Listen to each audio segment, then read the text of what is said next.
Hey everybody, and welcome to the Secret Hideout Show. We've got Cody Milford, also known as Good Samaritan, in here this week. The self-proclaimed saddest artist in Phoenix, maybe even in the state. In the whole state. That's him.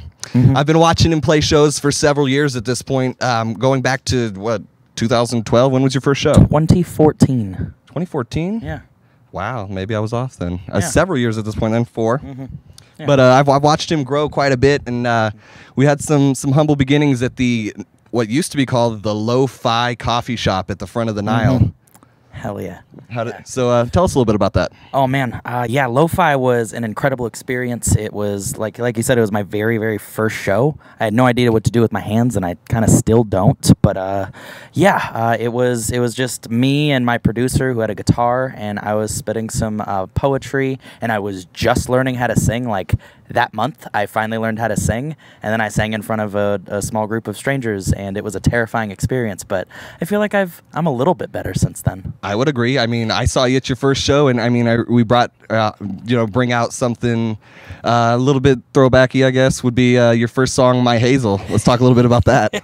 Yeah, Hazel, I came into the studio because for some reason I decided I want to do something, and I immediately just jump into it. So I decided, you know what, I want to make music. And so that month I was in a studio making my first EP. And yeah, my friend Colton Hagen from Perpetual Studios, he was like, hey, let's go ahead and make this album. And so I brought him all of my material, and I wrote like 15 songs. He's like, we're going to use none of this.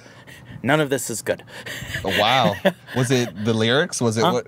I had no idea how to make music. And then he brought John on, and John was like, yeah, we're not going to use any of this. This is not good. I want you to write something that you've never written before. And so I wrote Hazel, which was sort of a poppy, spoken wordy love song. It was sad, but it was the closest thing I've ever had to a love song. Yeah, just something really pretty rather than angsty and aggressive, because I wasn't good enough to pull off angsty and aggressive yet. It's a lot more palatable when you're just really soft spoken, and it's very light rather than heavy and also bad. I mean, I will be honest with you. I mean, your newer stuff is definitely a little more on the depressive side, Yes. but I think you're definitely more genuine with yourself. I think you're pushing towards what a lot of artists have lost nowadays, is that sense of actual self, that this is what I am, this is what I could become, this is where I'm going, kind of thing. Thank you. That is really important to me, because music, it's always, to me, it's been about finding myself. That's what my album God is a Starving Artist is about.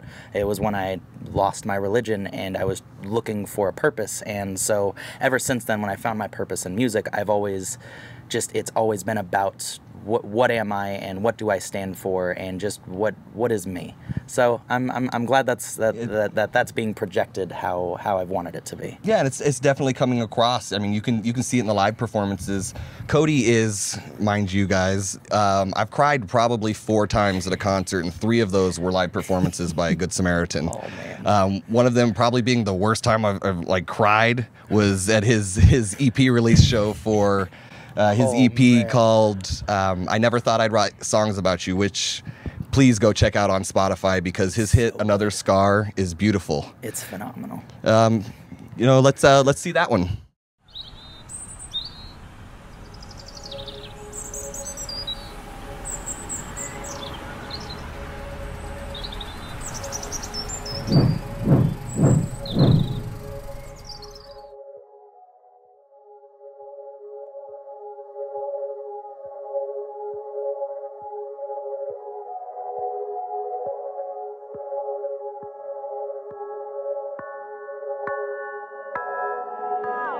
Made my home in this drunken stupor, been blown clouds, can't slow it down. Alone again and I'm feeling useless, I call your name but you're not around. It's sinking into this sinking ship, has reached its limits, it's sink or swim. I should've listened to my inhibitions, don't waste your pity, I'd rather drown. Can't spread the ashes, can't close the casket, been wasted time and your ghost.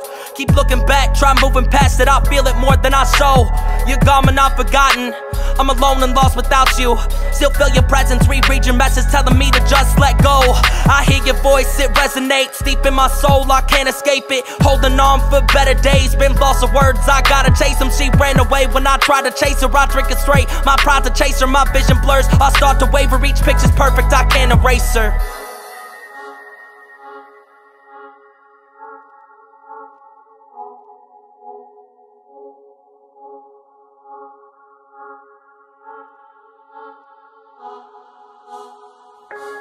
You can say you're sorry, but I know you're not. You can say you're wrong, but you never are. Pick up all the pieces, watch them fall apart. Try to make it right and earn another scar. You can say you're sorry, but I know you're not. You can say you're wrong, but you never are. Pick up all the pieces, watch them fall apart. Try to make it right and then another scar. You can say you're sorry, but I know you're not. You can say you're wrong, but you never are. Pick up all the pieces, watch them fall apart. Try to make it right and then another scar. You can say you're sorry, but I know you're not. You can say you're wrong, but you never are. Pick up all the pieces, watch them fall apart. Try to make it right and then another scar.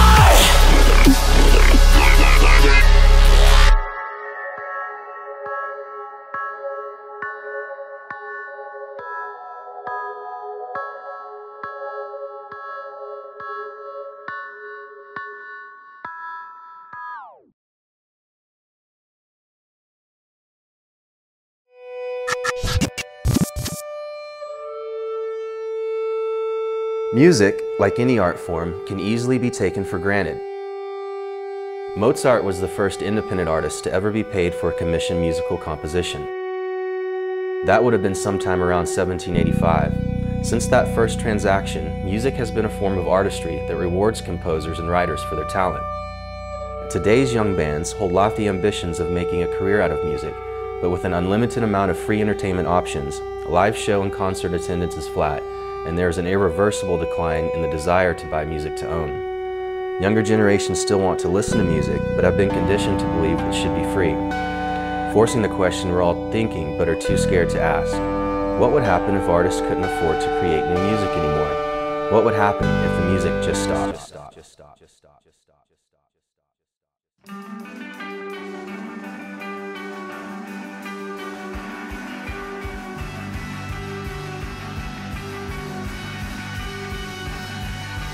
I'm Damon Evans, founder and CEO of Arena Music.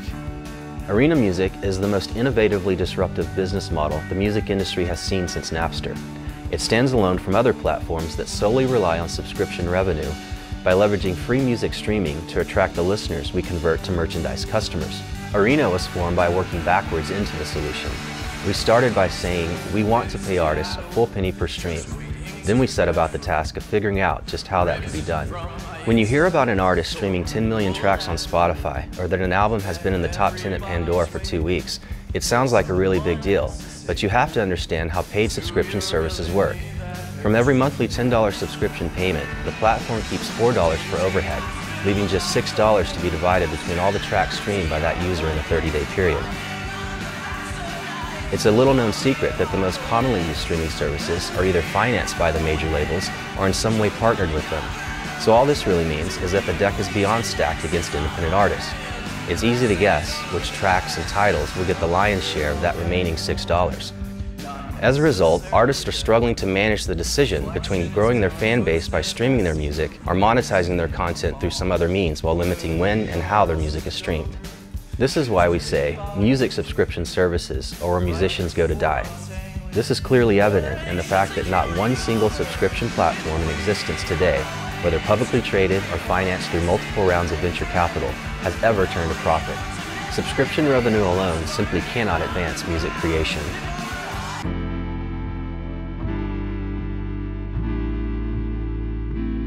Arena Music is an on-demand merchandising storefront that leverages a free streaming service to help artists monetize their content in an industry where consumers no longer buy music to own. Arena Music is the first merchandising platform built on the concept of fair pay for artists and free play for listeners.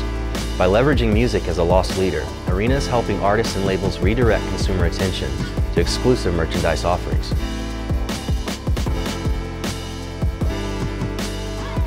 What makes Arena unique from all existing streaming platforms is its ability to monetize an ecosystem with outside industry revenues. Arena's merchandising service also manages the bulk merchandising needs for touring bands, as well as nationally recognized brands who sell soft good products in the automotive, medical, and outdoor sports industries. Being this diversified has allowed us to give music consumers what they want, an ad-free and commercial-free subscription option, while paying artists and labels the highest rates in the world for music streams and merchandise sales.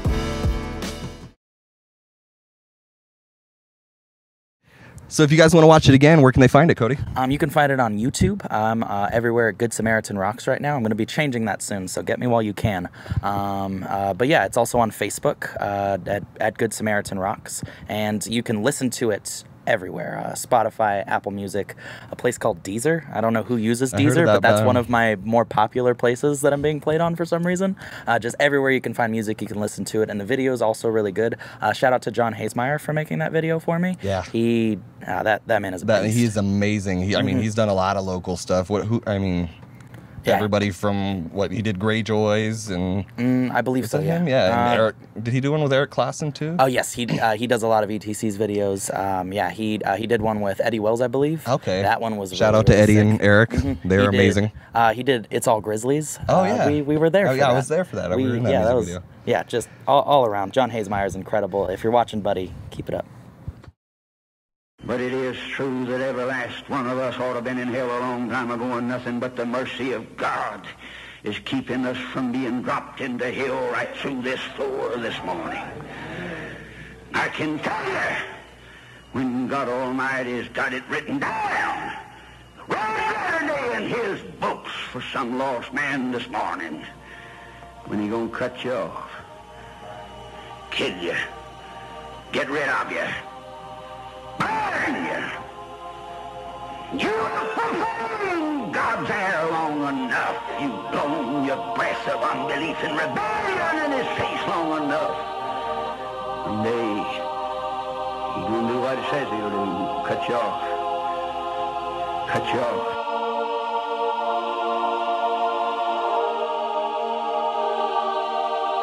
I saw a man today with the face of God. I punched through the mirror, and just like that he was gone. I am the creator. These words are my humble servants. This verse is by Adam, pure at first, but cursed to turn on me by even the serpent.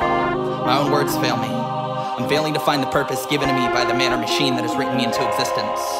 If you'll listen close, you'll know that fiction is in the eye of the beholder. Our universe is on fire, and we watch it burn as the pages smolder.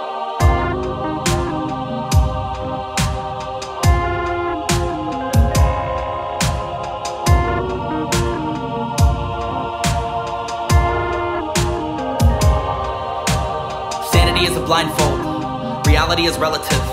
Our concept of the universe is determined by what we let ourselves comprehend. Are we men with the potential to be gods? What exactly happens when we put pen to paper and write our thoughts? Our mind is the most powerful tool we could ever have. So what happens when we choose to use it?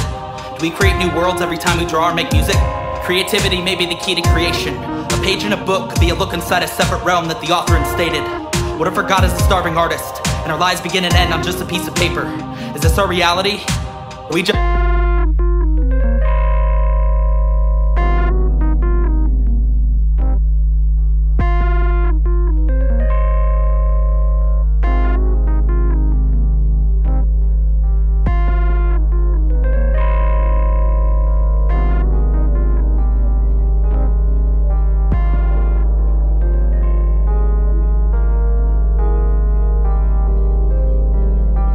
product of an overactive imagination who painted the universe on a canvas and called it creation. We are nothing but art in a gallery, a piece of work whose purpose is already predetermined. We hurt because we were designed to. We believe we're real because we were lied to. Our universe is the only thing we can comprehend. Our lives begin and end within the confines of our boundaries. But I'm I'm trying to break free from everything around me. Another plane of existence is in plain view, and we choose to stay within the rules we were told to follow. But I swallowed the powdered water, and I'll break free from these ruts of change with a change in the way I've been trained to think, and I'll aim to be just like the creator. If I can make music, I can create a universe and turn it into something beautiful. So just wait and listen.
So back to your music. Let's talk a little bit more about God as a Starving Artist. Okay. Where did that come from?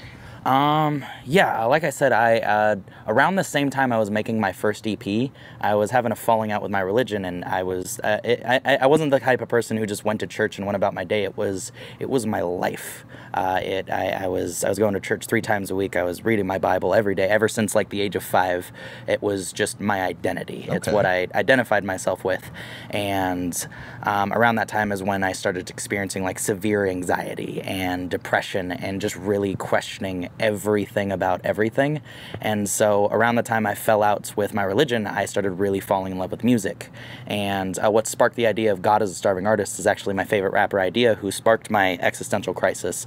There was a song about this guy who was painting himself to like make himself real, because art is what makes art makes universes. Makes us human, yeah. And sort of like saying artists are making like their own universes, and so him making his own universe of himself is making himself real. And it was just weird and existential and crazy, and it spoke to me. So God as a Starving Artist is all about sort of making myself the god of my own universe, giving myself purpose rather than a religion or anything else really having to give me purpose, as me just choosing that for myself, therefore becoming my own god in a very unegotistical way. Okay, that's actually a really beautiful concept. I'm glad we got to speak about that. Thank you. Because I have been singing Savior in my head for 6 months at this point. So that one's a banger. I love that song. Thank you. It's so good. Thank you. I mean, your singing in it is beautiful as well. I mean, appreciate you. You and Sean, or John, going back. I'm Sean. He's John. Shout out to John Ingram of Glass Rabbits, who we were speaking about, who was, well, you said, one of your original producers, right? Yes. He entirely produced my my first EP and my first album. Beautiful. Yeah. Okay. So yeah, he definitely got me my start early on, and really gave me a foundation to really just be everything that I am today. So That's yeah, awesome. shouts out to John.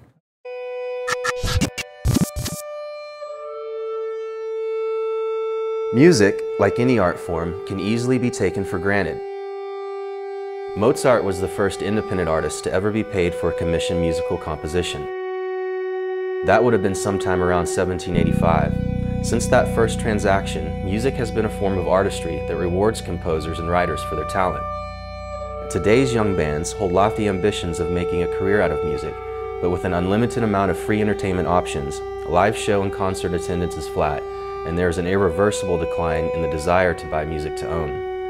Younger generations still want to listen to music, but have been conditioned to believe it should be free, forcing the question we're all thinking but are too scared to ask. What would happen if artists couldn't afford to create new music anymore? What would happen if the music just stopped?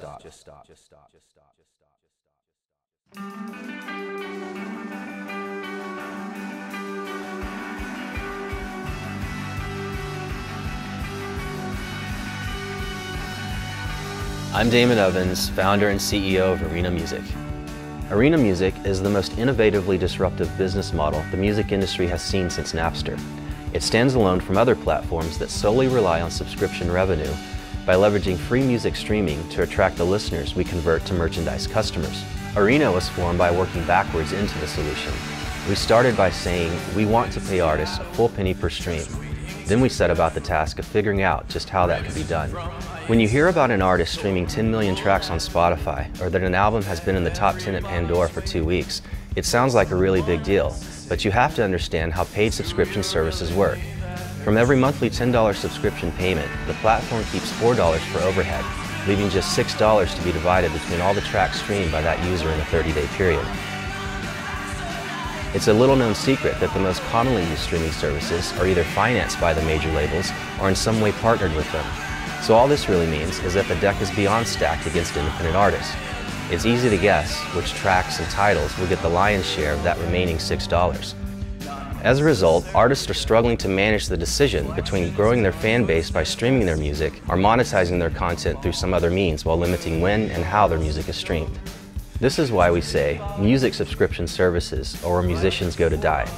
This is clearly evident in the fact that not one single subscription platform in existence today, whether publicly traded or financed through multiple rounds of venture capital, has ever turned a profit.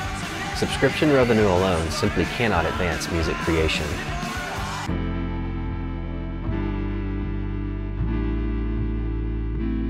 Arena Music is an on-demand merchandising storefront that leverages a free streaming service to help artists monetize their content in an industry where consumers no longer buy music to own. Arena Music is the first merchandising platform built on the concept of fair pay for artists and free play for listeners. By leveraging music as a loss leader, Arena is helping artists and labels redirect consumer attention to exclusive merchandise offerings.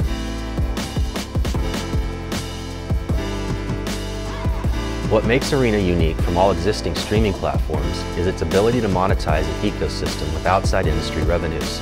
Arena's merchandising service also manages the bulk merchandising needs for touring bands, as well as nationally recognized brands who sell soft good products in the automotive, medical, and outdoor sports industries.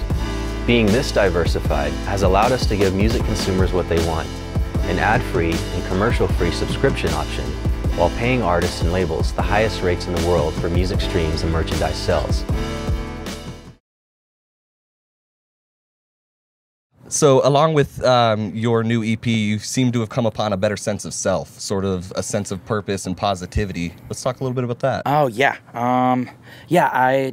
I've been struggling a lot, again, with anxiety and just sort of trying to find my purpose, because I dove into music and relationships and all of that, and I've learned very, very recently that no matter how pure the intentions are or how good things are for you, external factors are never going to make you happy. So I've really learned that I need to be happy, or not even just be happy. I need to be okay with where I am on my life's journey, and rather than being like, if I can accomplish this, then I'll be happy, or if I can do this in my relationship, then I'll be happy. Then it's not about being happy. It's about being okay with where you are. Okay. So kind of like the Wonder Years. It's not about forcing happiness. It's about not letting sadness win. I think so. I'm not. I don't do the pop punk much anymore, but that's okay. It's just something that's always kind of stuck with me. It's a sort of a mantra, you know. So let's talk a little bit about where the inspiration for your new EP came from.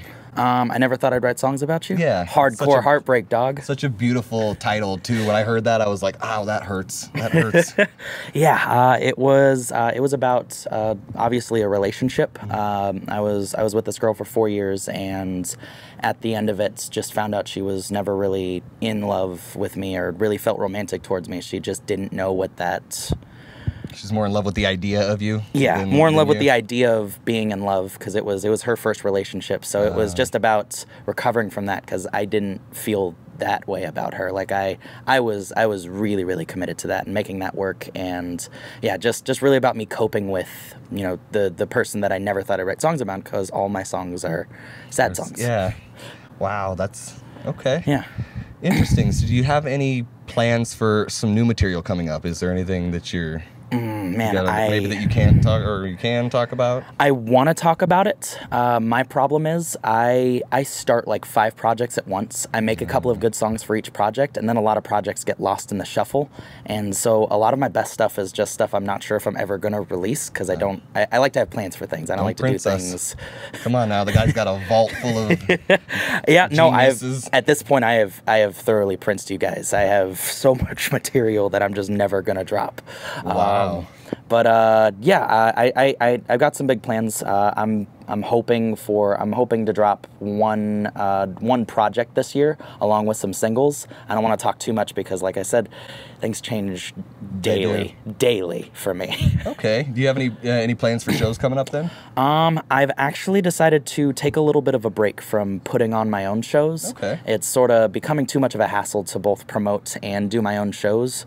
It's just juggling 2 balls at once. Because like I'm promoting almost all of my shows, and it's becoming too much of a hassle. And I'm really finding passion in putting together great shows for artists. Nice. So not too long of a break. I'll be back on stage soon, because like I said, things change daily. Yeah. I could put on a show next month. Yeah.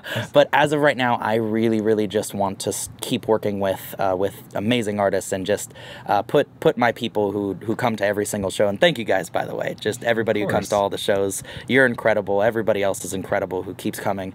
And I just want to keep putting new amazing artists in front of them, and just watching their faces light up when they discover something new. Right? That's awesome. Mm-hmm. Yeah, and I think back and I look at that your beginnings and that show we saw on the coffee shop, where it was like 6 of us sitting on the floor in front of you and John listening to that first song.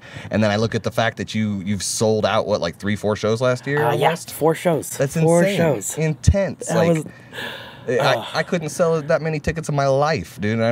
But I'm glad that you're doing it and you're out there and you're killing it. Thank you. I'm doing my best. Yeah, I like being positive and genuine with everybody, and making connections, and just being authentic with myself, and that really just draws people to me, as well as also being a really good artist. Like that also helps. Not saying that you aren't. You're incredible. Thank you. But no, there's just so much that goes into selling out shows, and yeah, it's. Did you ever think you'd be there? Like, I mean, I obviously. I have a lot of self-doubt about everything but how good I am at making music. Okay. So no, I've always I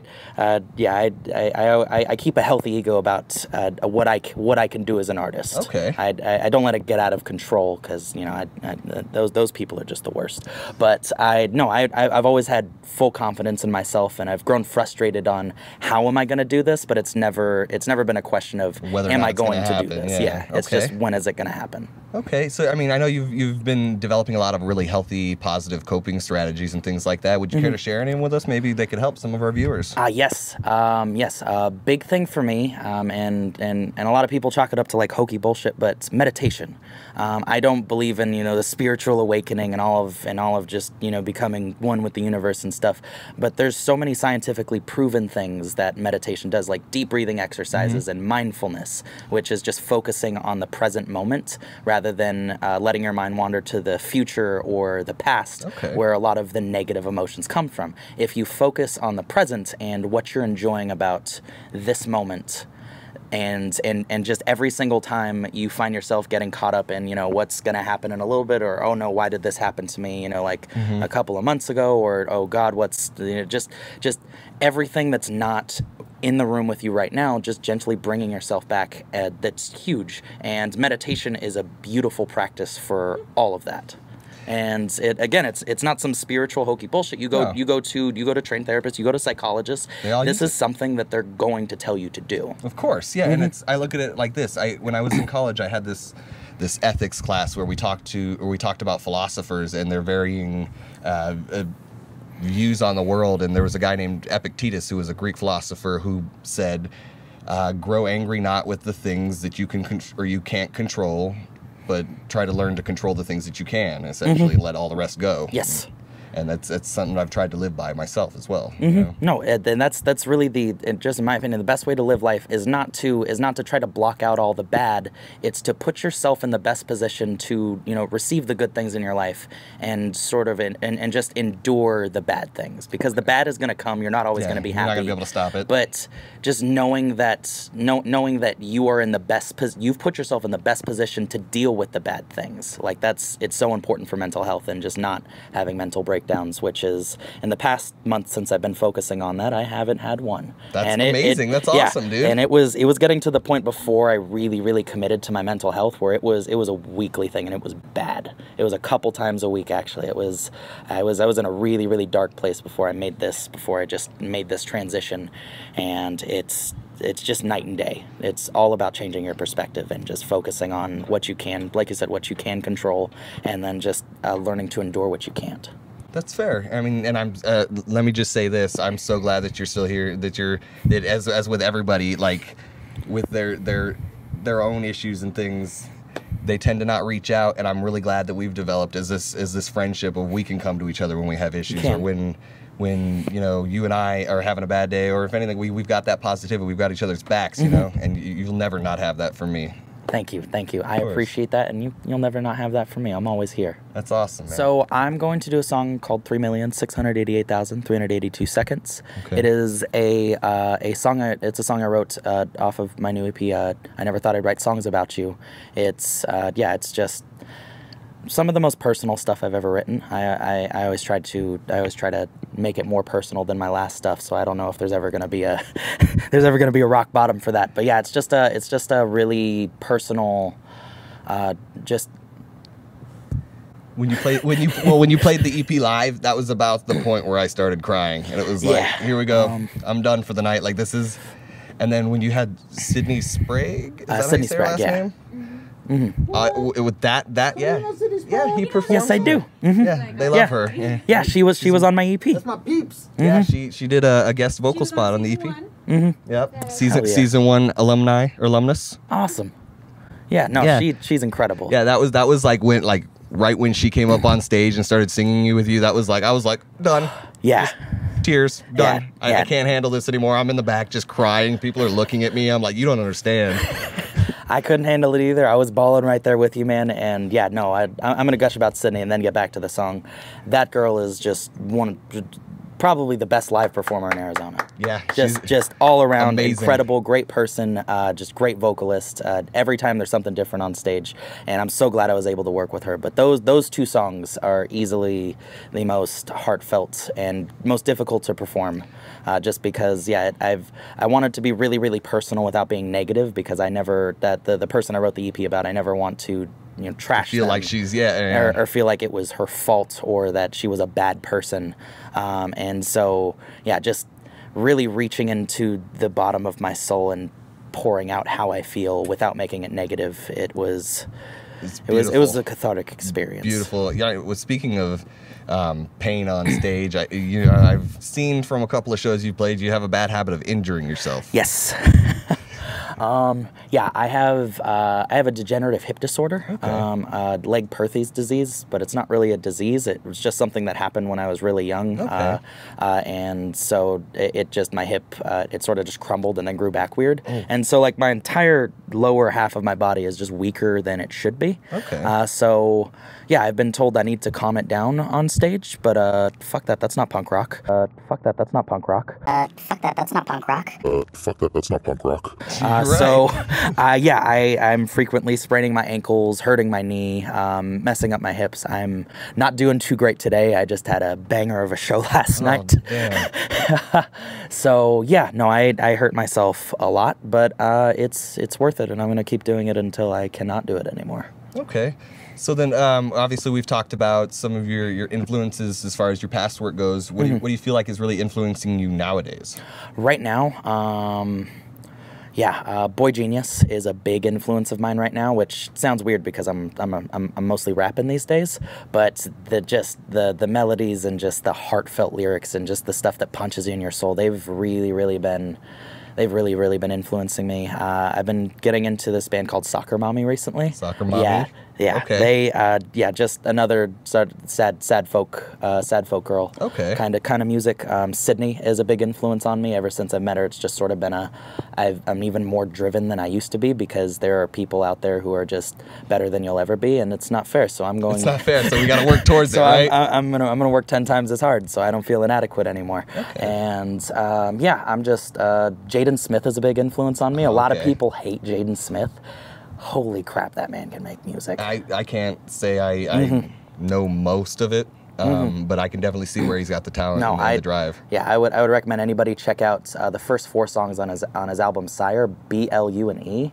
It's the best music I've ever heard, and just I've really been into just really making concepts rather than just a song and then another song and then another song. I really just want things to tie together and really tell a story. Well, speaking of Jaden Smith, did you ever heard of his mom's new metal band? Oh my goodness, yes. I can't tell if I love or I hate them. Family is incredible. They're just all ridiculously talented, beautiful and weird. people, and weird, yeah. and weird in the best ways. I don't think weird is a bad thing. I see someone who's extremely weird, I'm like, please be my friend. Yeah, right. Like, how do you have the confidence to be this? Because most people would just bottle that up and just go to weird sex parties with like masks on to cover that up. But no, that's just their day to day. That's incredible. That's fair. Yeah. I've never personally bottled it all up to that point, but I think you're right about some people definitely getting to that point. And I agree, though. The weirdos, those are my people. That's who I'm drawn to, and they're obviously drawn to me, as we've talked about experiences with the lovely blues lady I met last week and some of that stuff. So what do you feel? I mean, as promoting yourself, what is your best tactic? What do you feel is when you go out to bat and you put out your stuff? How do you get it out there? When I promote myself, I really, really like to go for aggressive threats that people know I'll follow up on if they don't support me. But other than that, I do recall you at your show saying, "If you don't stay for my set, I'm going to punch myself in the face till I die." Like that. That's fair. You're right. Yep. That's me. And people know I'll do it. I don't fuck around. But I just really being authentic and supporting other people is a big thing. And not so they'll support you back, but there's so much great talent out here and great people, and just supporting them in all facets and just being friends and being kind to everybody. Like if you give out that energy, people are going to give that back. And again, like I said, don't give that energy expecting it back, because that's going to set you up for disappointment when it doesn't. Yeah, exactly. So just being a good Samaritan. That's branding. People. That's branding. Good Samaritan. Speaking of good Samaritans, outside the music, you tend to have this general want and will towards people that's is just wholehearted, wholesome, and good. Was it Christmas Day that you were out looking for blankets and jackets for the homeless? Or was that New Year's? Christmas Eve. Christmas Eve. No, Christmas season. I was taking up donations, and then like a little bit after New Year's, we went out to Mill Avenue and gave out, I believe it was like 5 whole bags of blankets and jackets, and I'm really just slide a copy of that EP in there with it. Yes. Nice. No, I always got to brand myself. But I've always been drawn towards helping out people, because like I said, I grew up in the church, and I grew up in a church of recovering addicts and people who have experienced homelessness and just losing everything and trying to get it all back. So I've seen firsthand. I grew up firsthand with those people, and a lot of people don't look at them as people, but those were my role models. Those were the people I wanted to be when I grew up. And so just knowing that the people that I admire so much, it could have been them on the streets, or it was them on the streets at some point. I have a big heart for the homeless, and I have a big heart for people in need, and just helping them out in any way that I can. It's huge for me. And I love that you bring up the fact that a lot of people don't see them as people, because that's one of the things that really gets to me, is when I see there is a homeless person and they are, hey, can I have some money or something? And people don't even act like they exist. They'll walk past them and pretend, instead of saying, no, I'm sorry, I don't have anything to give you, it's, ugh. And you're like, those are people too. They're in circumstances that you could very well be in tomorrow. You know, it's not everything is a given anymore, and a lot of people have an issue with. That's why whenever I give out, if I give food or something to the homeless, I always make sure to reinforce the fact that you're a person. You deserve this respect and this dignity. You know. No. I always make sure I shake their hand, I get their name, I introduce myself, and they're my friend. If they're comfortable with hugging, I'll give them a hug. It's pisses me off so much that people are just so they stick their noses up at him, or they make fun of him, or they give you some speech. We're like, oh, if you give them money, they're just gonna spend it on drugs. Like, who fucking cares? Yeah, they're gonna get money and spend it on drugs regardless. I'm sorry. I've smoked a lot of weed in my day. I've had a lot of drinks, and I've spent money on it. Oh God. God forbid, right? If it makes them happy for a bit, who fucking cares? That's I do want them to get help, but I also want them to be happy and know that somebody cares about them. Well, and you can't pull somebody in and make them get help if they're stuck in that trauma state. You can't stop someone from feeling that way long enough to get them help if they're constantly stuck in that state. Yeah, and really all it takes, or all it could take, I won't say, if you give someone $2, their life's going to change. Maybe that's what it takes, is someone just showing just kindness regardless of... Smile. Yeah.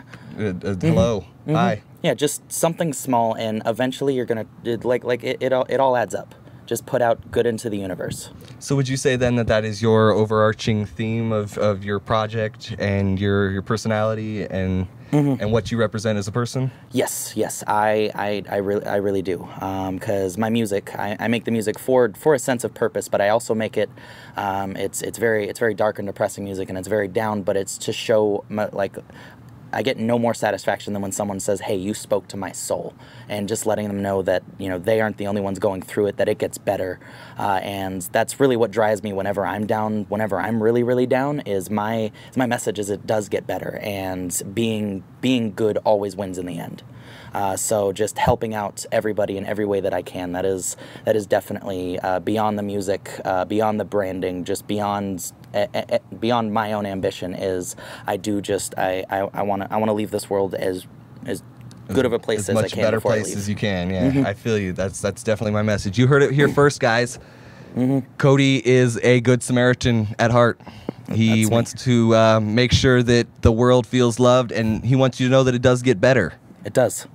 Thank you so much for coming to meet with me, Cody. It's been a pleasure, and if you need anything, always know that I'm here. All right, thank you. Love you, dude. Love you too, brother. As of the writing of this song, it has been 3,688,382 seconds since I last held you in my arms. I moved on from convincing myself that this is just a bad dream, or a rough patch we can overcome with the strength of our bond in therapy. The words I love, but I'm not in love with you, still ring through my ears. It's such a bittersweet consolation prize knowing that your favorite human being thinks the world of you, but still can't see herself spending her life here by your side. So she decides to call it quits and admit that the time we spent in this home we built is through. Will you remember the little details that are burning in my head 3 years from now? Or will these memories be solely my possessions? Mementos from a period in your life you merely look back on with pure indifference whenever my name is mentioned. You see, darling, my biggest fear isn't being left alone, it's being forgotten. I'm so afraid of the day you toss aside all the stuffed animals I bought you in favor of new ones of all shapes and sizes, that your new love thoughtfully picked out for you to hold on to when he's not laying in your bed on his side. I promise I'll keep quiet when that day comes. My silent cries will be mine alone to burden, and I hope together you two reach new heights that you never would have discovered if you hadn't made the choice to leave on that cold February night. Baby, I am so proud of you for making the decision that you did. You've learned to put your happiness first, which is worth more than any half-hearted excuses to stay in a relationship your whole heart wasn't in. And I'm truly sorry for chasing you when you walked away, because as much as what the concept of us meant to me, desperately begging for you to stay was a selfish display of immaturity that went against the very declaration of true love I was proclaiming so furiously. Now that you're gone for good, I will learn to live without you. I will learn to feel comfort in the darkness and find peace in the solitude. I will learn how to sleep through the night without your warmth to hold on to. I will learn how to feel at ease and ignore the black hole I see in the crowd at every show where my biggest fan used to be. As of the writing of this song, it has been 3,688,382 seconds since I last held you in my arms. You're gone but not forgotten, and someday I hope I'll move on too. But for now, I'll keep counting every second I spend away from you.